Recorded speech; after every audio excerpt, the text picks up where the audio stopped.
Hola, ¿cómo están? Qué gusto saludarles. Yo soy Antonio Nistal y bueno, soy pastor en el campus Lomas Verdes y el día de hoy tengo el privilegio de poder compartir con ustedes la palabra de Dios. Quiero saludarles y también saludar a todos los que nos están viendo en línea.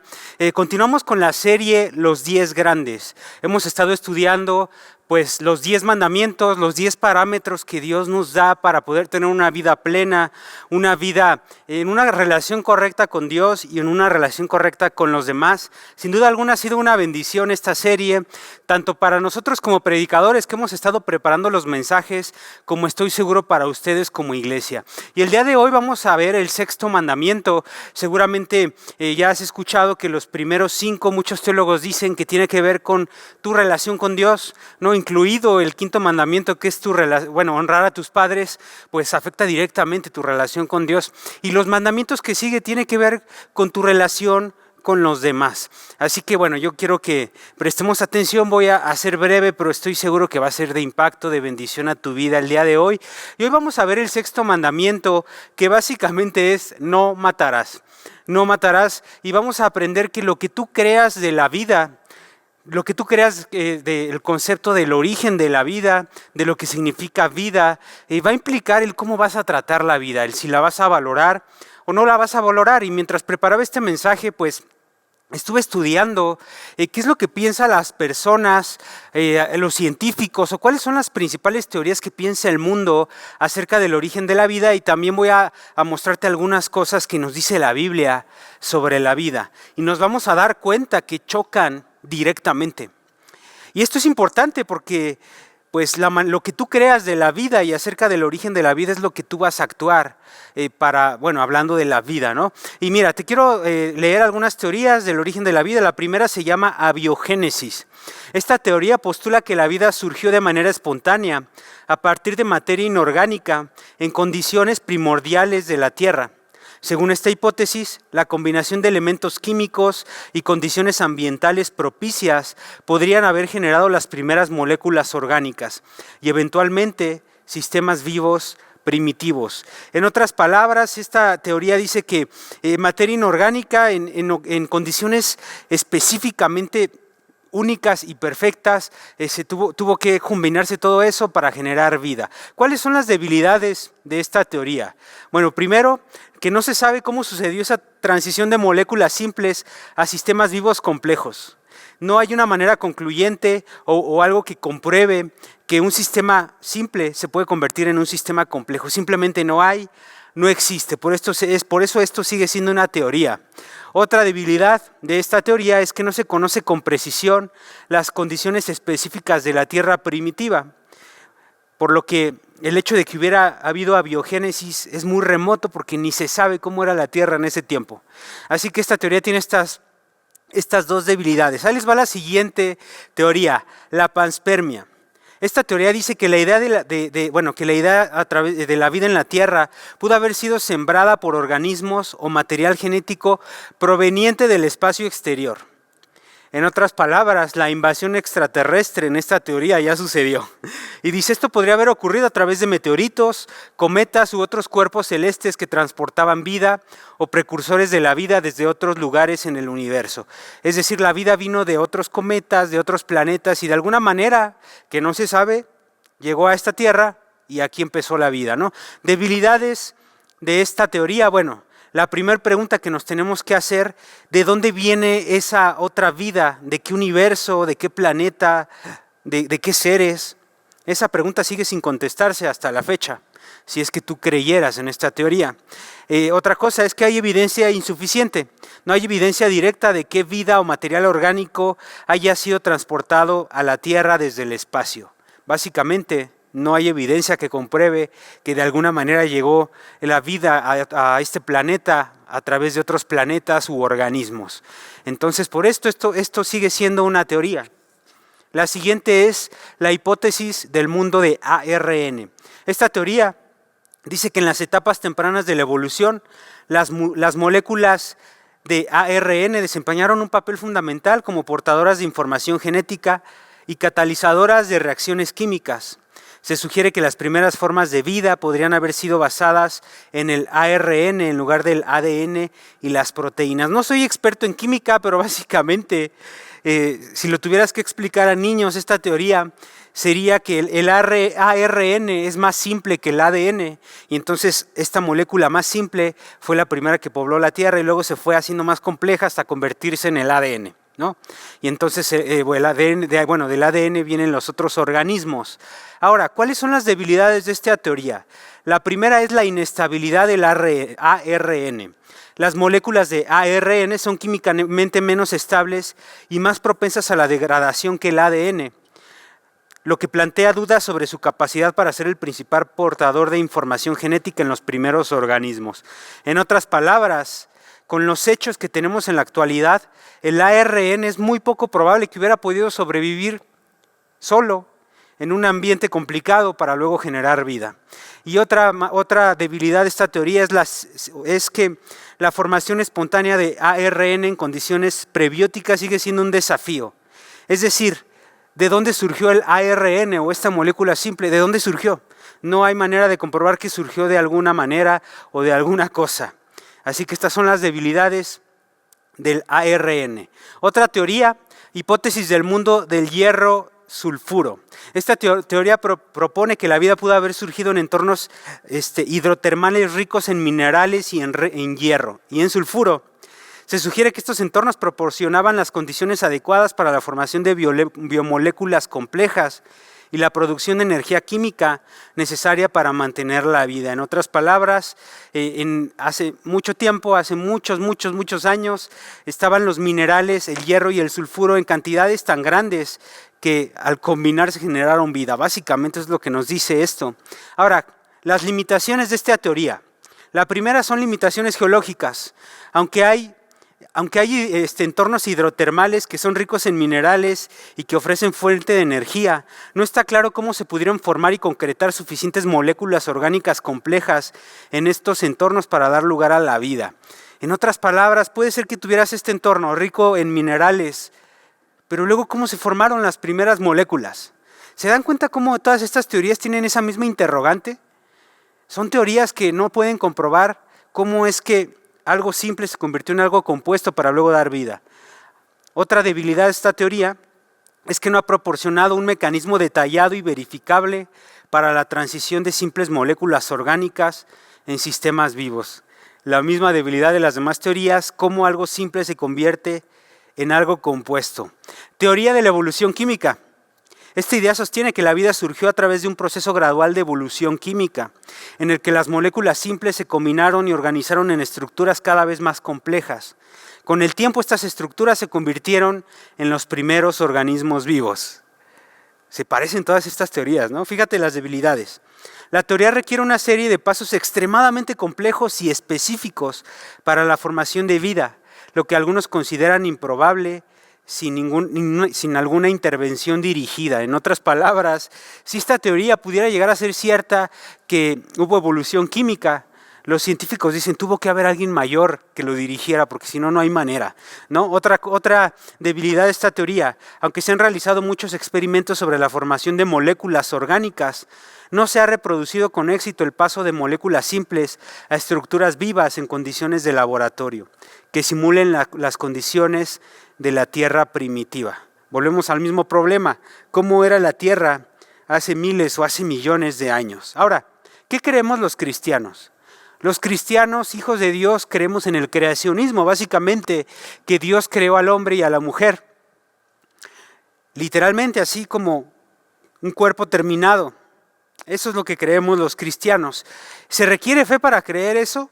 Sí se requiere fe, pero también se requiere fe para creer en todas las teorías que acabo de leer. Es decir, alguien que defiende a muerte la teoría de la evolución química o la teoría del hierro sulfuro, cualquier teoría que tú defiendas sobre el origen de la vida se requiere fe, porque todas tienen cuestionantes. El origen de la vida se podría decir que sigue siendo un misterio para los científicos y para la historia de la humanidad.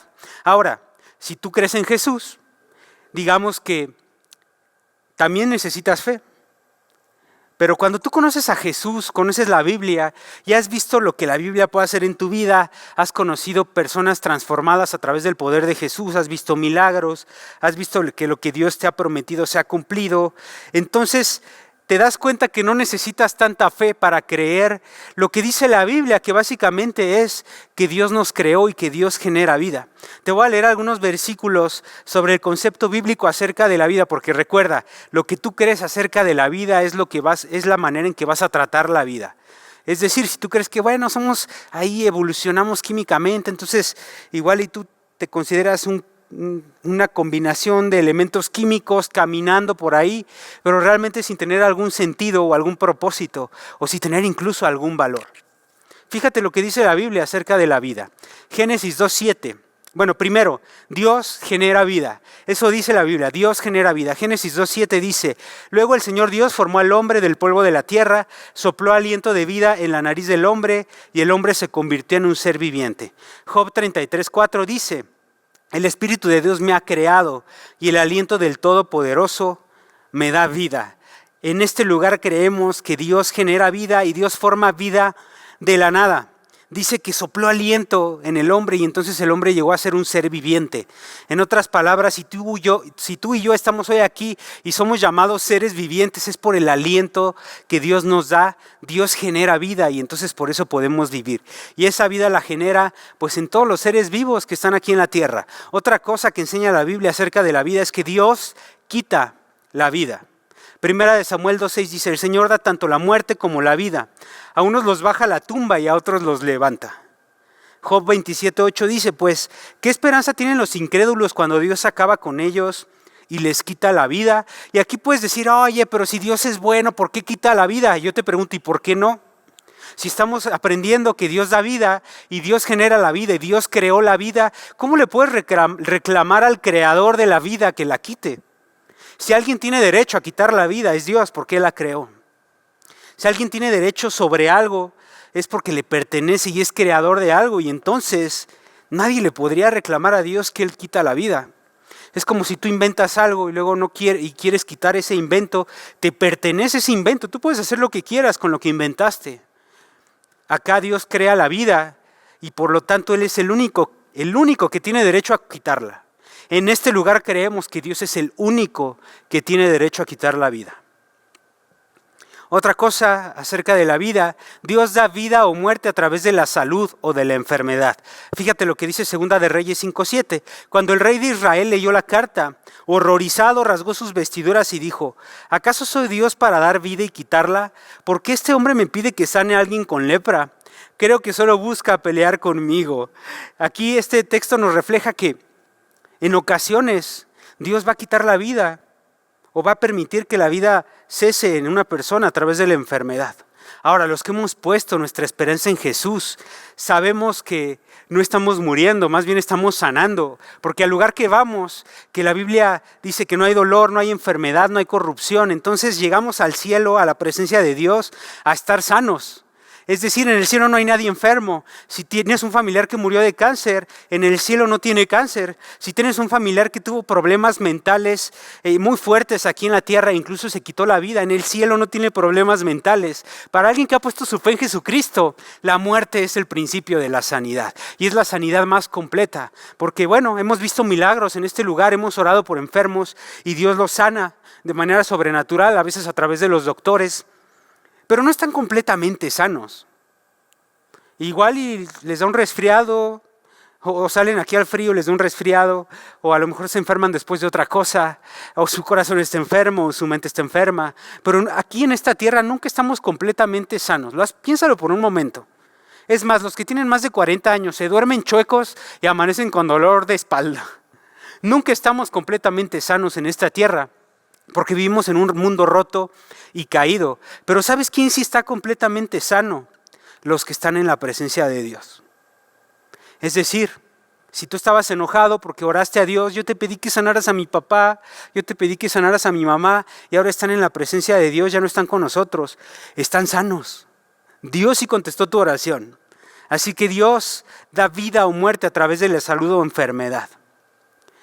Otra cosa que enseña la Biblia sobre la vida es que Dios permite complicaciones en la vida. Job 2:6 dice, muy bien, haz con él lo que quieras, dijo el Señor a Satanás, pero no le quites la vida. Esta parte es muy importante. Este punto es súper importante porque el sufrimiento es uno de los principales argumentos que se usa hoy en día para quitarnos la vida en las versiones modernas, ¿no? Alguien que ha pensado en el suicidio, una de las principales razones es que estoy sufriendo mucho, no le encuentro sentido, no sé qué voy a hacer con este problema y entonces me quito la vida, ¿no? Otra, la eutanasia, ¿no? La muerte con misericordia es que estoy sufriendo muchísimo, no sé qué voy a hacer, ya no aguanto más y entonces mejor me quito la vida. El aborto es que no sé qué voy a hacer con este niño, además no sabes la historia, sufrí mucho y entonces decides por el aborto. Y el sufrimiento es una de las principales razones por las cuales las personas hoy en día deciden terminar con una vida. Por eso este texto me encanta, dice, haz lo que quieras, dijo el Señor a Satanás, pero no le quites la vida. Acá la pregunta que tú te tienes que hacer hablando de la vida o la muerte, o si has pensado en quitarte la vida, o si has pensado en la eutanasia o incluso en el aborto, la pregunta que te tienes que hacer es, ¿realmente confías en Dios? ¿Realmente confías que Dios permite complicaciones en tu vida pero sigue teniendo el control? Porque decidir quitarle la vida a alguien es tomar el lugar de Dios. Hace rato leímos varios textos que nos enseñan que Dios es el único que tiene el derecho de quitar la vida. La pregunta es, ¿tu problema es tan grande que ni Dios podría solucionarlo y entonces por eso te tomas el derecho de quitarle la vida a alguien más o a ti mismo? Esa es la pregunta que te tienes que hacer el día de hoy. Fíjate otra cosa que Dios nos dice acerca de la vida. Dios cuida y guarda a quien da vida. Job 10:12 dice, me diste vida y me mostraste tu amor inagotable y con tu cuidado preservaste mi vida. En otras palabras, Dios da vida, pero también cuida y guarda a quien Él da vida. No es como que Dios ya te dio vida y te abandona y ya no te cuida. Este texto nos dice, me diste vida y me mostraste tu amor y me cuidaste y me preservaste la vida. Me llama la atención la palabra preservar. Estuve estudiando en el idioma original y significa prestar atención con cuidado. En otras palabras, Dios te presta atención con cuidado. Esa situación complicada que estás viviendo, Dios le presta atención con cuidado. No es como que se olvidó de ti. Si tú has tenido pensamientos de muerte y dices, yo ya no quiero vivir, yo te quiero decir que Dios te presta atención con cuidado y te está dando una solución. Cuidado no es ausencia de problemas. Porque en ocasiones pensamos, ¿y por qué si Dios es bueno no me está cuidando y por qué estoy teniendo problemas? Es que cuidado no significa ausencia de problemas. Jesús dijo, en este mundo van a tener aflicción, pero confíen que yo he vencido al mundo. Así que no te confundas, no dejes que los problemas, las situaciones complicadas te confundan y empieces a creer que Dios dejó de cuidarte porque estás en medio de un problema. Todos vamos a vivir o pasar por problemas, pero Dios no deja de cuidarnos. Fíjate lo que dice Salmos 41:2. El Señor los protege y los mantiene con vida y los prospera en la tierra y los rescata de sus enemigos. Es decir, Dios da vida, mantiene con vida, prospera a los que da vida y rescata de sus enemigos a los que les da vida. No sé qué estás viviendo, pero Dios quiere ir al rescate de tu vida. No sé si has pensado, ese niño no tiene que nacer porque no sé dónde va a vivir, no estoy lista, no tengo el dinero, no tengo los recursos, ¿y por qué voy a traer a un niño a que sufra a esta tierra? Dios llega al rescate. Es decir, cuando tú interrumpes ese proceso, le estás diciendo a Dios, Dios, gracias, no quiero que tú me rescates, yo ya tengo mi plan de rescate. Muchas gracias. Y me puedes contar la historia que quieras, puede ser muy trágica, muy horrible, muy lamentable, pero Dios quiere rescatarte. Y ojo, yo no estoy aquí juzgando a nadie que haya tomado ciertas decisiones, solo te estoy dando una alternativa, que tengas fe de que Dios va a llegar a tu rescate. Si has pasado por depresión, ansiedad y has tenido pensamientos de muerte por años, incluso has tenido intentos suicidas y no le encuentras sentido a la vida, yo quiero animarte a que confíes que Dios va a llegar a tu rescate porque Él te dio la vida. Si estás sufriendo por alguna enfermedad y quieres dejar de sufrir, yo quiero que tú confíes que Dios va a llegar en tu rescate, porque eso es lo que nos promete la Biblia. No sé qué estás viviendo, pero Dios quiere llegar a tu rescate. Y cuando tú interrumpes la vida, también interrumpes el plan de Dios para llegar al rescate. Fíjate lo que dice Lamentaciones 3:58. Señor, has venido a defenderme y has redimido mi vida. Debemos creer que Dios protege a ese niño, que sí, a lo mejor, y yo sé que es un tema bien delicado y quiero tocarlo con mucho amor y mucho cuidado, pero a lo mejor hubo una situación de abuso en tu vida. Tú debes creer que Dios te protege a ti y va a proteger a ese niño. A lo mejor hubo alguna situación de abuso, de dolor, de frustración, de trauma en tu vida y entonces quieres quitarte la vida y crees que es la mejor opción. Debes creer que Dios protege a los que sufrieron abuso, a los que están en pobreza. Debes creer que Dios protege a los ricos, a los pobres, a los que están sufriendo, a los que tienen enfermedades psiquiátricas, psicológicas, mentales, físicas. Debemos creer que Dios protege a cualquier persona en cualquier situación. Ahora, eso creemos en este lugar. Y yo vuelvo a repetir, yo no voy a juzgar a nadie. Yo sé que le estoy hablando a personas que han puesto su fe en Jesucristo. Y tu fe, dice el apóstol Pablo, que se prueba cuando justo tenemos problemas. Yo no estoy hablando este tema en un debate político, en un debate a lo mejor de ideologías, porque ¿cómo voy a debatir yo con alguien que ni siquiera cree en Dios sobre este tema? Sería ridículo, no llegaremos a ningún lado. Yo abro este punto y este tema que a veces pueden ser controversiales, porque en este lugar creemos que Dios da la vida y también en este lugar creemos que Dios la quita. Y también en este lugar creemos que Dios da la vida y protege a los que dio la vida. Así que Dios protege, Dios da la vida y es el único que tiene derecho a cuidarla. Yo te quiero que te preguntes, ¿en qué crees tú? Otra cosa sobre la vida. Dice, Dios guía y da alegría a quien da vida. Salmos 16:11 dice, me mostrarás el camino de la vida, me concederás la alegría de tu presencia y el placer de vivir contigo para siempre. Dios no nos creó para la tristeza y tenemos que comunicar eso a los demás. Este mensaje no es de juicio. Este mensaje tampoco es para debatir. Yo solo te estoy diciendo lo que dice la Biblia y lo que creemos como cristianos. Eso es lo único que yo te quiero compartir. ¿Sabes cuál es nuestra tarea como iglesia? Yo no creo que estar marchando y cosas así. Yo honestamente no creo. ¿Sabes cuál es? Creo que es nuestra tarea. Decirle a los demás que Dios no nos creó para vivir en tristeza y que Dios nos creó para vivir en propósito eterno y que tengamos vida plena. ¿Para quiénes? Para todos. Para ese bebé que está en el vientre de una madre y que a lo mejor lleva días. Ahorita vamos a ver que para Dios eso ya es vida. Para ese hombre que sufrió abuso o maltrato, que incluso ha pensado en quitarse la vida. Para esa persona que está sufriendo una enfermedad. Dios no nos creó para vivir en tristeza. Pero ¿qué pasa?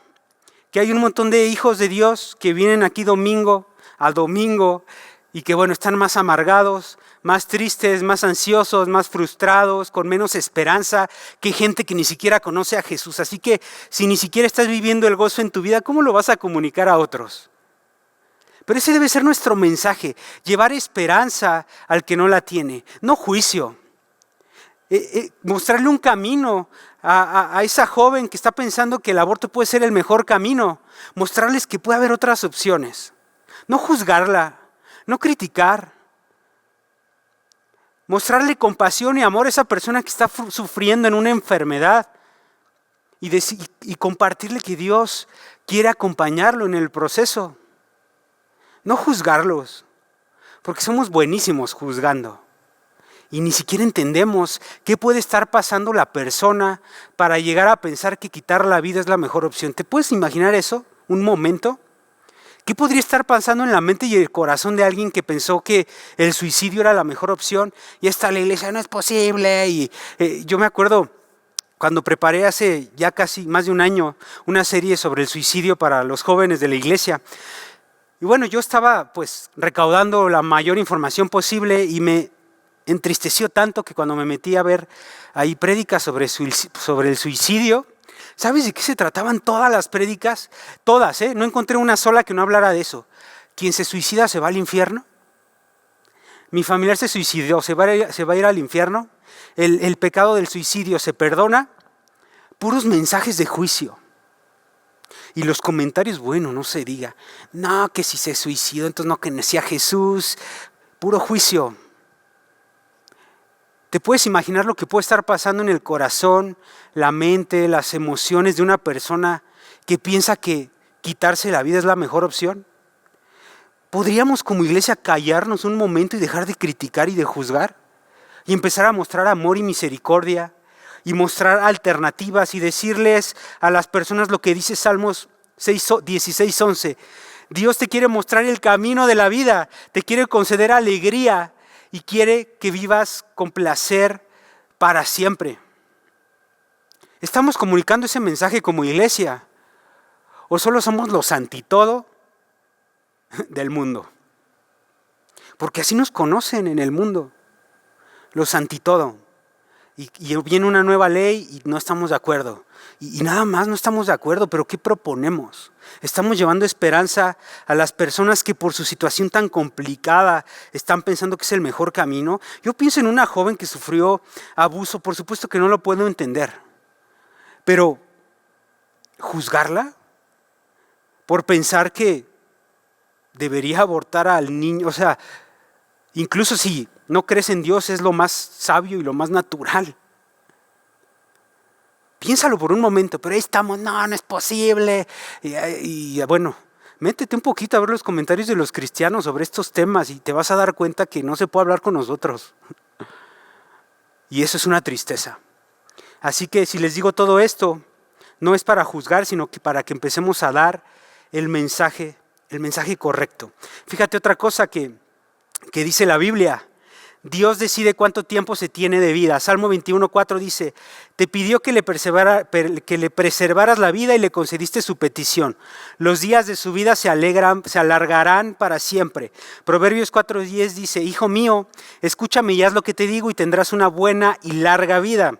Proverbios 9:11 dice, la sabiduría multiplicará tus días y dará más años a tu vida. En otras palabras, Dios decide cuánto viven las personas. Y, ¿sabes? Si alguien vive poco, yo he tenido la tristeza y el dolor de tener que estar en funerales de personas muy jóvenes, de 12, 16, 17 años, con grandes futuros por delante, con grandes sueños, muchos jóvenes brillantes que amaban a Jesús. Y es inevitable preguntarnos, ¿por qué, Dios? ¿Por qué lo permitiste? ¿Sabes? La muerte prematura podría parecer algo horrible, pero, ¿sabes? Es misericordia. ¿Por qué querrías que una persona siguiera viviendo en este mundo roto, en este mundo lleno de corrupción, en este mundo lleno de pecado, en este mundo lleno de engaño y de falsedad? ¿No es una muestra de misericordia que Dios permita que alguien joven ya vaya a su presencia? A lo mejor no lo habías visto así, pero la muerte prematura es una muestra de misericordia de Dios. Por otro lado, si alguien vive mucho, también es gracia. Porque Dios también habla mucho de que alarga la vida a personas que lo aman, y no quiere decir que los que murieron antes no lo amaron. No, es más, un ejemplo es aquel hombre que fue arrebatado hacia el cielo y no murió. ¿Se acuerdan de esa historia? Él no llegó, él no murió aquí en la tierra físicamente, Dios se lo llevó. ¿Por qué? Porque lo amaba a Dios. Entonces, tanto si vives mucho como si vives poco, Dios se manifiesta con gracia y con misericordia. Otro concepto, Dios da vida eterna. Juan 3:16 dice, en Cristo nuestra vida empieza.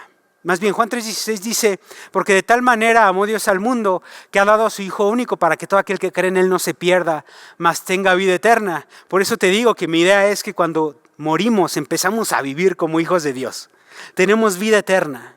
No, ¿qué no te gusta de la tierra? Yo creo que me acompañes por unos minutos a pensar qué es lo que no te gusta de la tierra.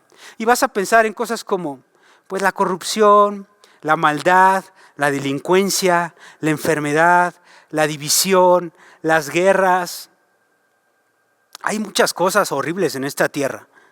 De hecho, hay tantas cosas tan malas en la tierra que uno de los principales argumentos que usan los ateos es, si Dios existe, ¿por qué hay sufrimiento?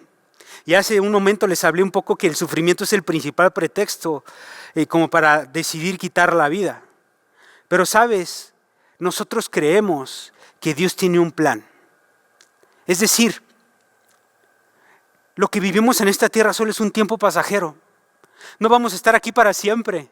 De hecho, si pudiéramos ver la eternidad de Dios, nos daríamos cuenta que nuestro tiempo aquí en la tierra es milimétrico y que las enfermedades son milimétricas y que los abusos son milimétricos y que la pobreza es un tiempo muy corto comparado a la eternidad con Cristo. Nuestra esperanza no está aquí, está puesta en la eternidad. Y entonces podemos tener un concepto correcto acerca de la vida. Dios tiene un plan y es la vida eterna. Dios tiene un plan y es la vida eterna. Último punto sobre qué dice la Biblia. Me faltan dos puntos más sobre qué dice la Biblia acerca de la vida. Dios resucita de la muerte. Juan 5:21 dice, pues así como el Padre da vida a los que resucita de los muertos, también el Hijo da vida a quien Él quiere. Esta parte me impacta. Dios no solo puede quitar la vida, sino que puede quitarla y luego volverla a dar. Dios no solo da la vida, luego la puede quitar y luego la puede volver a dar. En otras palabras, Dios hace lo que se le pega la gana con la vida porque Él la creó. Es suya, Él la genera, Él la crea de la nada. Él puede hacer lo que quiera con la vida y con la muerte. Y por último, Dios es vida. En sí mismo Dios es vida. Juan 5:26 dice, el Padre tiene vida en sí mismo y la ha entregado a su Hijo, ese mismo poder de dar vida. Dice, el Padre tiene vida en sí mismo, es decir, Dios es vida. Juan 11:25 dijo, Jesús le dijo, yo soy la resurrección y la vida, el que cree en mí vivirá aún después de haber muerto. Entendiendo todos estos conceptos de la vida, quiero enseñarte dos cosas y estoy por terminar. Debo valorar la vida como lo hace Dios. Fíjate lo que dice Salmo 119, 13 al 16. Tú creaste mis entrañas, me formaste en el vientre de mi madre. Te alabo porque soy una creación admirable. Tus obras son maravillosas y esto lo sé muy bien. Mis huesos no te fueron desconocidos cuando en lo más recóndito era formado yo, cuando en lo más profundo de la tierra era yo entretejido. Tus ojos vieron mi cuerpo en gestación. Todo estaba ahí escrito en tu libro, todos mis días se estaban diseñando, aunque no existía uno solo de ellos. Dios se tomó el tiempo para formarte, para formarme a mí. Dios es detallista. Esos hoyitos que se te hacen en los cachetes cuando sonríes y que probablemente ya los utilizaste para conquistar a alguien, esos hoyitos que se te forman cuando sonríes los creó Dios, los pensó, ¿no? Lo único que no formó Dios es ya el sobrepeso que tienes. Ese es otro tema que algún día hablaremos después, ¿no? Dice la Biblia que somos templo del Espíritu, por algunos ya lo ampliaron y ya son catedral, pero eso después lo hablaremos. Dios se tomó el tiempo para crearte. Y lo que yo te quiero preguntar, ¿has menospreciado esa creación? ¿Te has menospreciado? ¿Has menospreciado la creación que Dios está generando en ti? ¿Has menospreciado ese bebé que tienes en el vientre? Porque aquí dice la Biblia que Él conoce y Él lo forma y Él lo piensa y Él conoce cada parte y lo está entretejiendo. ¿Has menospreciado esa vida? ¿Has menospreciado a otros que te rodean? Fíjate lo que dice 1 de Juan 3:15. Todo aquel que odia a su hermano es homicida. Y esto está impactante porque igual y dijiste, ay, no matarás, esa prédica no es para mí. Yo no he matado a nadie. Pero a lo mejor has menospreciado y has odiado a otros y según la Biblia, eso es como ser un homicida. ¿Has odiado a alguien? ¿Has planeado hacerle mal a alguien? Fíjate lo que dice Proverbios 11:9. Los que no tienen a Dios destruyen a sus amigos con sus palabras. Destruir tiene que ver con matar, literal. Hay gente que abre su boca y, bueno, está más afilada que una espada, es más venenosa que una serpiente y con su lengua destruyen y matan a los que los rodean. Hay papás aquí que han estado matando a sus hijos poco a poco con sus palabras. Yo no he matado a nadie y tu hijo está muriendo por dentro porque tú no cuidas lo que dices. Yo no he matado a nadie y tu matrimonio está muriendo porque no cuidas lo que dices. Así que hay que valorar la vida. ¿Cómo valoramos la vida?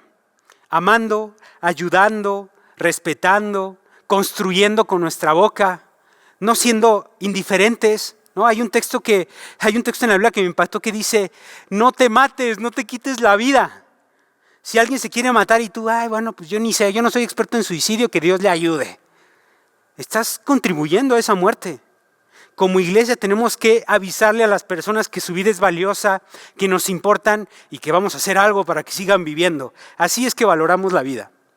Y punto 2 que te quiero enseñar es, debo aprender las formas en que debo valorar la vida humana.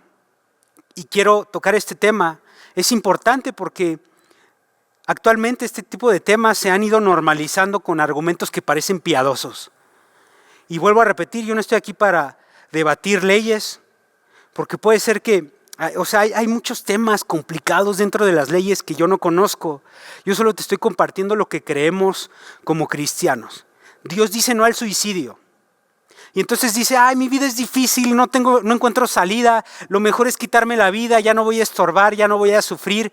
Aprendimos que Dios cuida y guía a quien da vida.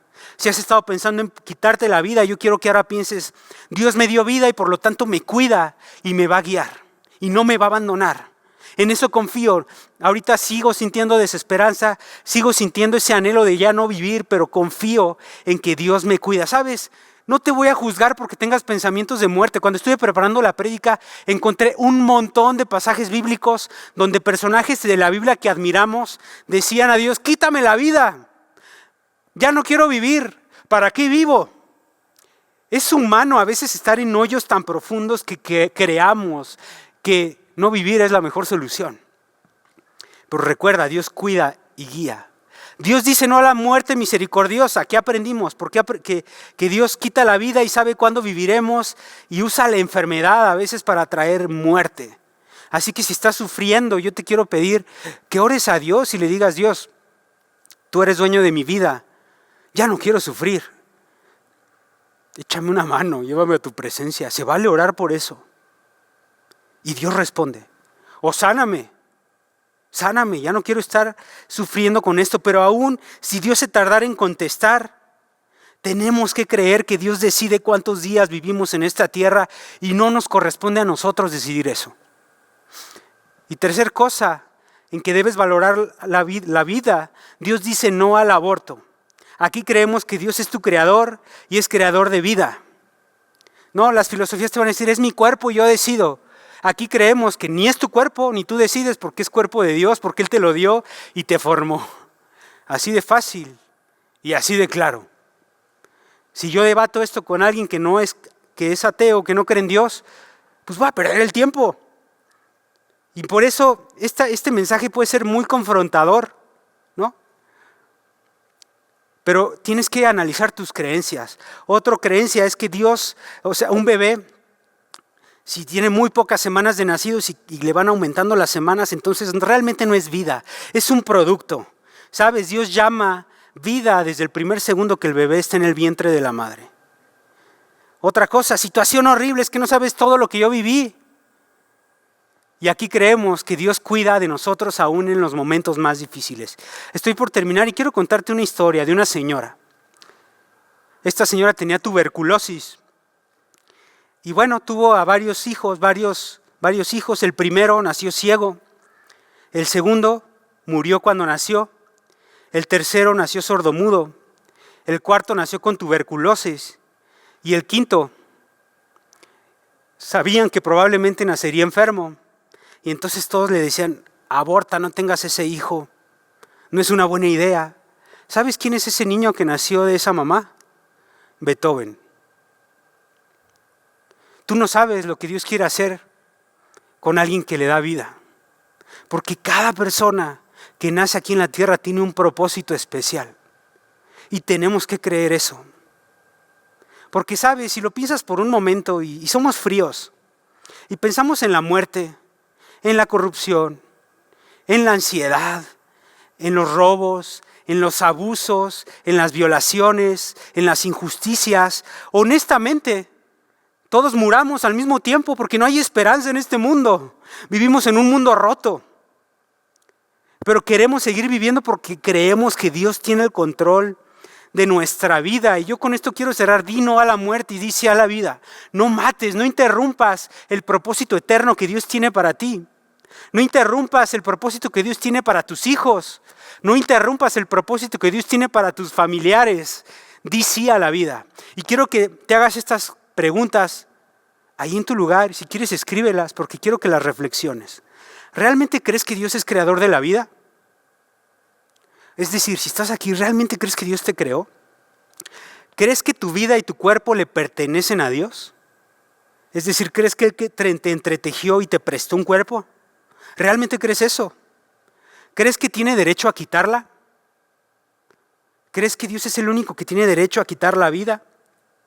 ¿Crees que Dios es el único que tiene derecho a dar la vida? ¿Crees que Dios decide cuánto vivimos? Y por último, ¿crees que Dios presta atención para cuidar a quien Él da vida? Si tú respondes a todo esto que sí, entonces no debió haberte causado conflicto lo que prediqué hoy. Pero si en alguna de estas preguntas tú estás dudando, no estás seguro, entonces es tiempo de que evalúes tu fe.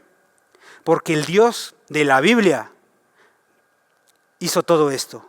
Creador de vida, formó tu cuerpo, dice que es dueño de tu cuerpo, tiene derecho a dar vida, a quitarla y cuida a los que dio vida. Ese es el Dios que creemos en este lugar. Así que yo te animo a que reflexiones. Vamos a orar. Dios, gracias, porque hoy aprendimos que tú eres creador de vida. Hoy aprendimos que tú nos formaste desde el vientre de nuestra madre y nos pensaste y nos creaste con un propósito. Y yo sé que todos los que estamos aquí somos valiosos porque tú nos formaste. Ayúdanos a evaluar si hemos tenido confusión acerca del valor de la vida. Y hoy queremos reconocer que tú eres creador y dador de esa vida. Oramos en el nombre de Jesús. Amén.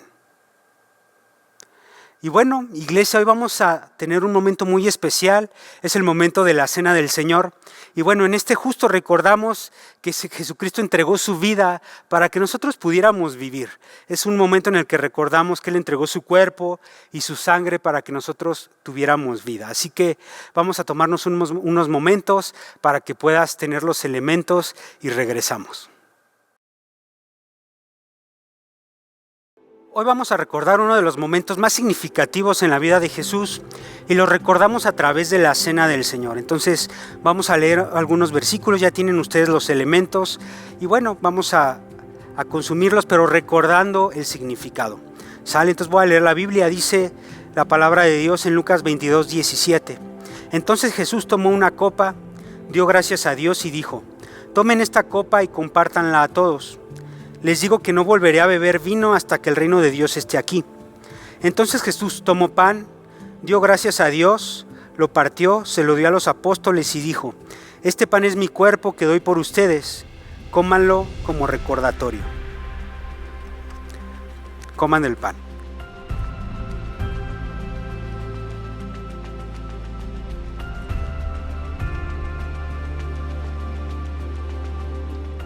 Dios, gracias porque tú entregaste tu cuerpo, porque tu cuerpo fue maltratado, fue mutilado por nuestros pecados. Y gracias a ese sufrimiento, nosotros hoy tenemos vida. Te amamos y te agradecemos por eso, Jesús.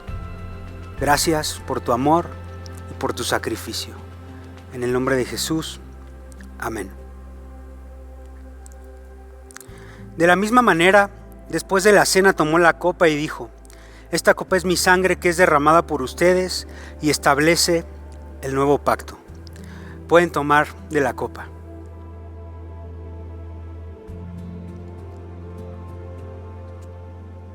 Dios, gracias porque tú derramaste tu sangre y tu sangre cubre multitud de pecados.